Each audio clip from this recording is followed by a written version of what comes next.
కష్టపడటం దేవుడి స్తోత్రం కలుగుతుంది. అందుకే ఇక్కడ చెప్తూ ఉన్నాడు కదా, ప్రియమైన దేవుడి కదా గతించిన వారు మనం ధ్యానించారు అన్నమాట. వారు వేరొక నివాసం కొరకు చేరినట్లు దేవుడు వారిని చక్కని త్రోవను నడిపించారు. చక్కని త్రోవను నడిపించారు. 7వ వచనంలో మనం చూస్తాము, వారు వేరొక నివాసం కొరకు చేరినట్లు చక్కని త్రోవను ఆయన వారు నడిపించారు.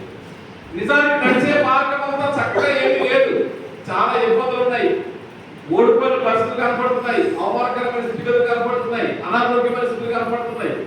కానీ దేవుడు ఏమంటే నేను వాళ్ళని చక్కని త్రోవను నడిపిస్తాను. ఎప్పుడు కష్టకాలం అంతా వారు యెహోవాకు మొర్రపెట్టగా ఆయన వారికి వారి నరుడి యొక్క ఆలోచన బట్టి వారు ఆయన విడిపించారు. దేవుడికి స్తోత్రం కలుగుతుంది.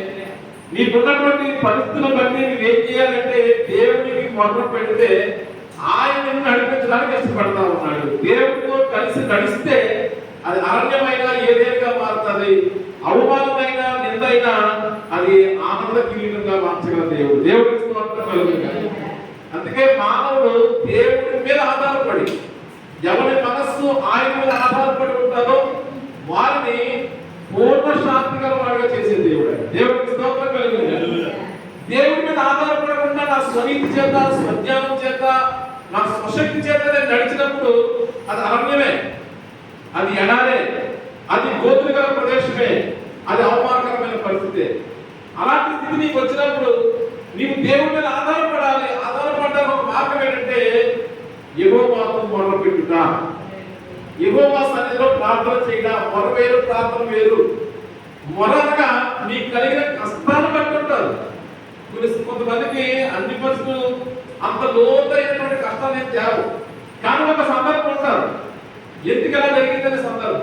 ఆ సందర్భంలో ప్రార్థన రాదప్పుడు మొర్రే వస్తుంది, కన్నీరే వస్తుంది. ఆ మొరపెట్టు నువ్వు నేర్చుకోగలిగితే, ఆ కన్నీరు కాచు నేర్చుకోగలిగితే తండ్రి వల్లే ఆయన నిన్ను తన భుజముల మీద మోసి చక్కని త్రోవ నడిపించగలవాడు. దేవుడికి స్తోత్రం కలుగుతుంది. హల్లెలూయా. ఈ రోజు చదివినటువంటి వాక్య భాగంలో కూడా అదే మాట్లాడాయి.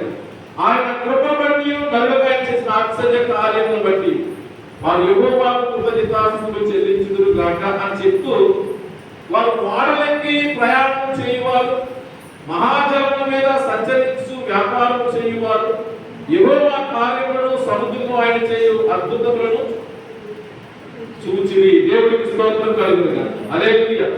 చూడండి, ఒకప్పుడు అద్భుతాలు, దేవుడి ద్వారా ఆదరణ, దేవుడి ద్వారా ఓదార్పు, దేవుడి ద్వారా ఆరోగ్యము, దేవుడి ద్వారానే సమస్తము కూడా జరిగించుకున్నటువంటి మనుషులంతా ఆ జరిగిన తర్వాత ఏం చేస్తారంటే తెలుసండి, వారు ఓడల మీద ప్రయాణం చేస్తారంట, మహాజలముల మీద సంచరించి వ్యాపారం. అంటే దేవుడిని విడిచి వారు సొంతంగా వ్యాపారం చేయడానికి, సొంతంగా ఆలోచన చేయడానికి ఇష్టపడతారు. దేవుడికి స్తోత్రం కలుగుతుంది.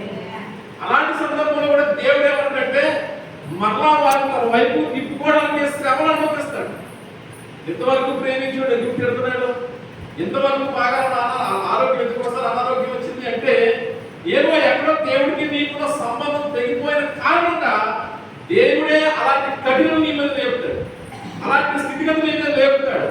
లేపినప్పుడు దానికి వెనకాలటువంటి దేవుడి యొక్క ఆలోచన ఏంటంటే మరలా నువ్వు దేవుడి వైపు తిరుగుతావు అని. దేవుడికి స్తోత్రం కలుగుతుంది. కొన్నిసార్లు కలుగుతున్న స్థితిగతులు పెట్టి బాగానే ఉందిలే, ఇక నాకు తిరిగి లేదని పోతుంటావు. అలాంటప్పుడు దేవుడు ఏం చేస్తాడు, శ్రమను అనుమతిస్తాడు.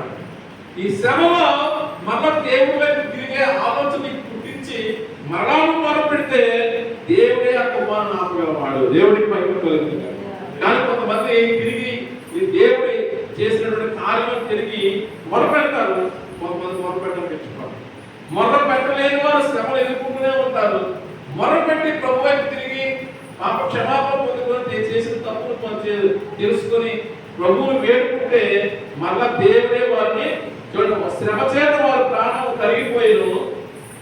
భక్తులైన వారి వలె వారు ముందుకు వెనుకకు దొరుకుచు అటు ఇటు తిరుగులాడుచుందని